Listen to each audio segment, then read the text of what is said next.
السلام علیکم ورحمۃ اللہ وبرکاتہ۔ الحمدللہ رب العالمین،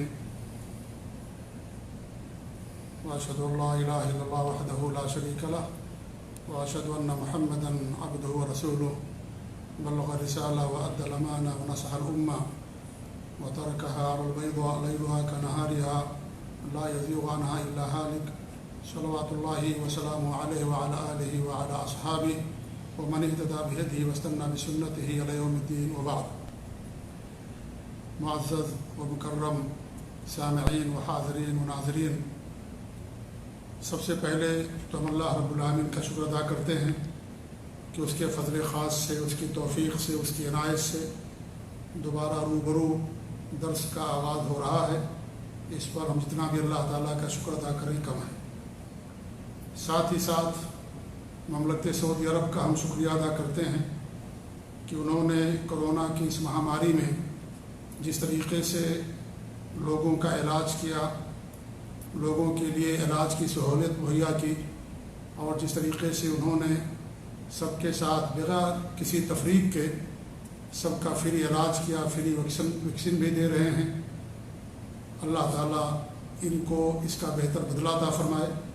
آپ اور ہم اگر اپنے ملکوں میں دیکھیں تو ایک ہی ویکسین جو ہے ہمارے ملکوں کے اندر کالا بازاری اور اس طریقے سے بلیک کے اندر ہزاروں روپے میں لوگوں نے بیچا۔ شروع کے اندر لوگوں کے پاس پیسوں کی کمی نہیں تھی، لیکن آکسیجن اور گیس نہیں تھا ان کے پاس۔ بڑے بڑے لوگ لاکھوں روپے رکھ کر کے بیگ میں اپنی جان کی حفاظت کے لیے اس اسپتال سے اس اسپتال جا رہے ہیں، لیکن پھر بھی انہیں بیڈ نہیں مل پا رہا ہے۔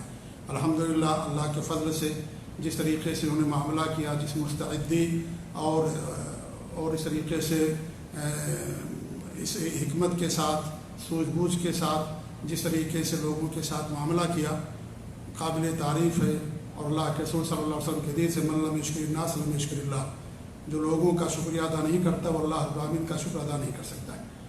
کچھ نعمتیں اللہ تعالیٰ کی ہمیں براہ راست ملتی ہیں، کچھ نعمتیں اللہ رب العالمین کی ہمیں لوگوں کے توسط سے اور ان کے واسطے سے ملتی ہیں۔ دینے والا اللہ تعالیٰ ہی ہوتا ہے، لیکن جب کسی واسطے سے ہمیں کوئی نعمت ملے تو ہمیں اس بندے کا بھی، اس شخص کا بھی شکریہ ادا کرنا چاہیے، تاکہ نعمتیں برقرار رہیں اور اس کی بھی نوازش برقرار رہے۔ اللہ تعالیٰ کے ارشاد لئن شکرتم لازیدنکم وَلَئِن كَفَرْتُمْ إِنَّ عَذَابِي لَشَدِيدٌ، اگر تم شکر کرو گے تو ہم تمہیں اور دیں گے، اور ناشکری کرو گے تو ہمارے لیے تو ہمارا عذاب سخت ہے۔ تو ناشکری یہ اللہ تعالیٰ کے عذاب کا باعث اور ذریعہ ہے، اور شکر کرنے سے نعمتیں برقرار رہتی ہیں۔ اللہ تعالیٰ ان نعمتوں کو نہیں چھینتا ہے۔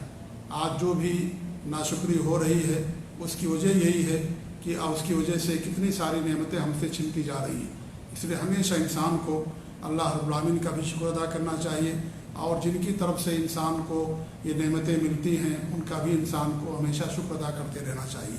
الحمدللہ بغیر کسی تفریق کے آپ دیکھیں ہمارے یہاں لائنوں میں لوگ لگتے ہیں اور دھکا مکی بھی کھاتے ہیں، ڈنڈے بھی کھاتے ہیں، پھر بھی ان کو ویکسین نہیں ملتی۔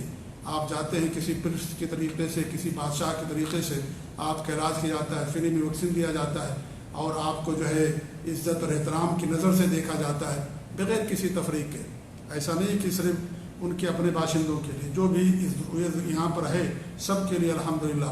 علاج کے اندر بھی انہوں نے کوئی تفریق نہیں کی کہ فلاں ملک کا ہے، فلاں ملک کا ہے، یا یہ غیر مسلم ہے۔ انسانیت کی بنیاد پر سب کی انہوں نے مدد کی، الحمدللہ علاج کیا۔ انسانیت کی بنیاد پر ہمارے ملک کو انہوں نے آکسیجن بھی دیا، لیکن دیگر لوگوں نے اس کو کیش کرانے کی کوشش کی، یہ انسانیت کی بنا پر۔ تو یہ الحمدللہ توحید و سنت کی جہاں مملکت ہے، انسانیت کی مملکت ہے، یہاں پر سب کی خدمت کی جاتی ہے، اور بغیر کسی تفریق کے سب کا جو ہے لے کر کے یہاں چلنے کی کوشش کی جاتی ہے۔ تو اس پر جتنا بھی ہم ان کا شکر ادا کریں وہ ہمارے لیے بہت کم ہے۔ انہی کی وجہ سے اللہ کے فضل کے بعد آپ دیکھیں کہ کرونا کتنی خطرناک بیماری بنی ہوئی تھی دیگر ملکوں کے اندر، لیکن یہاں الحمدللہ اس کی اتنی دہشت نہیں تھی، اس کا اتنا خوف لوگوں کے دلوں پر نہیں تھا جتنا ہمارے ملکوں کے اندر تھا، کیونکہ ہمیں اعتماد اللہ کے بعد ان کے اوپر کہ یہ جو کچھ بھی فیصلہ لیتے ہیں انسانیت کی بنیاد پر لوگوں کے لیے اور صحت کو مقدم کرتے ہوئے لوگوں کی حفاظت کے لیے اس طرح کے فیصلے لیتے ہیں، اور جو بھی انہوں نے فیصلہ لیا اللہ نے اس کے اندر برکت رکھی۔ اللہ نے اس کے اندر بھلائی رکھی اور اس طریقے سے کنٹرول کیا کہ دنیا اشاش کر رہی ہے، پوری دنیا ان کی تعریف کر رہی ہے ان حالات میں جس طریقے سے انہوں نے اس کا ٹریٹ کیا۔ تو اللہ تعالیٰ ان کو اس کا جزائے خیر عطا فرمائے۔ اللہ تعالیٰ اس حکومت کو قیامت کے آخری ثبوت تک باقی رکھے۔ جو ان کے دشمن ہیں اللہ تعالیٰ انہیں غارت اور برباد کرے۔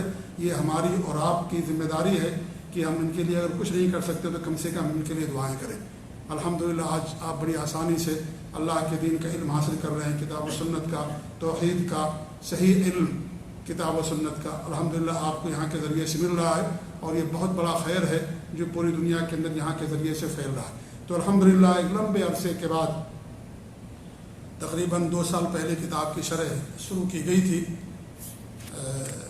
13 اگست 2019 پہلا دن تھا سنیچر کا یا ہفتے کا جب درس کی شروعات ہوئی تھی، اور آج تقریباً 2 سال کا عرصہ گزر گیا ہے۔ کافی لمبے عرصے کے بعد آپ لوگوں کے سامنے روبرو اس کتاب کی شرح کی سعادت ہمیں مل رہی ہے۔ یہ کتاب بھی بہت اہم ہے، جیسا کہ آپ سب لوگوں کو معلوم ہے۔ اصول ایمان اپنے دور کے امام اور مجدد شیخ الاسلام امام محمد بن عبد الوہاب رحمۃ اللہ علیہ کی کتاب اصول ایمان۔ اس کتاب کے اندر ایمان کے اصول بیان کیے گئے ہیں، وہ چیزیں جن کا تعلق ایمان سے ہے، جن کی معرفت ہر مومن کے لیے ضروری ہے۔ یہ اس کتاب کے اندر باتیں بیان کی گئی ہیں، اور اس کا اکثر حصہ سمجھ لیا آپ کے سامنے شرح کر دیا جا چکا ہے۔ جب وہ کرونا آیا اور پابندیاں لگیں تو اللہ رب العالمین نے دین کی نشر و اشاعت کے لیے ایک دوسرا راستہ کھول دیا۔ الحمدللہ اللہ کا دین کبھی رکتا نہیں ہے۔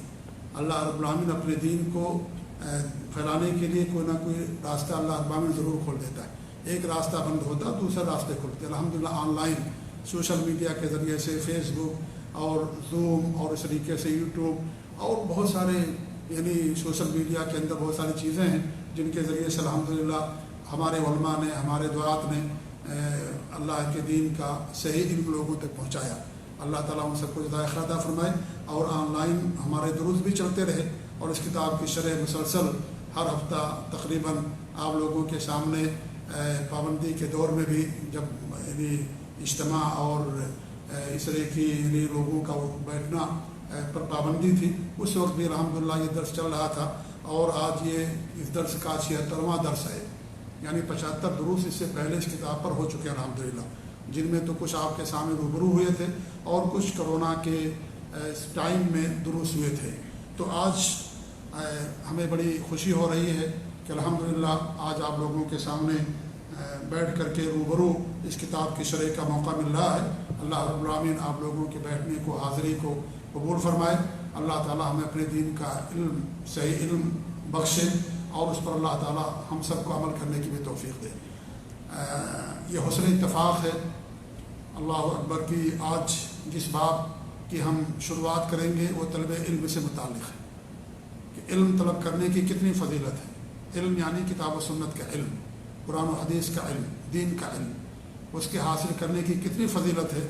اس کے لیے ہمارے سلف صالحین نے، صحابہ نے کتنی محنتیں کی ہیں اللہ تعالیٰ کے دین کو دنیا کے اندر عام کرنے کے لیے۔ تو یہ حسن اتفاق کہہ لیجیے کہ آج پہلا درس روبرو آپ کے سامنے ہو رہا ہے، اور علم سے متعلق پہلا درس ہے جو آج کا جو باب ہے۔ باب قائم کیا مصنف رحمۃ اللہ علیہ نے فضیلت و طلب العلم، طلب علم کی فضیلت۔ اور جیسا کہ آپ لوگوں کو معلوم ہے اور جو ہمارا درس سنتے ہیں کہ طریقہ یہ ہوتا ہے کہ پہلے ہم حدیث پڑھتے ہیں، ترجمہ کرتے ہیں، اور پھر ساتھ ہی ساتھ جو حدیث کا راوی ہوتا ہے صحابی، وہ صحابی کا تعارف پیش کرتے ہیں، کیونکہ صحابہ ہمارے سلف ہیں، اور ہماری نجات صحابہ اور سلف صالحین سے جڑنے میں ہے۔ اس لیے سلف صالحین اور صحابہ کی سیرت ہم آپ کے سامنے پیش کرتے ہیں تاکہ ہم بھی انہی کے طریقے سے بنیں اور ان کی طریقے سے کتاب و سنت کا علم حاصل کریں اور اس کے اوپر عمل کرنے کی کوشش کریں۔ اس لیے ان کا تعارف آپ لوگوں کے سامنے کیا جاتا ہے۔ اس کے بعد پھر حدیث کے اندر جو مسائل ہوتے ہیں، جو فائدے ہوتے ہیں، اس کو بیان کرنے کی کوشش کی جاتی ہے۔ تو آئیے اس مختصر سی تمہید کے بعد اپنے درس کا ہم آغاز کرتے ہیں۔ مصنف فرماتے ہیں کہ فضیلت و طلب العلم، طلب علم کی فضیلت۔ وعن كثير بن قيس قال كنت جالسا مع أبي الدرداء في مسجد دمشق فجاء رجل فقال يا أبا الدرداء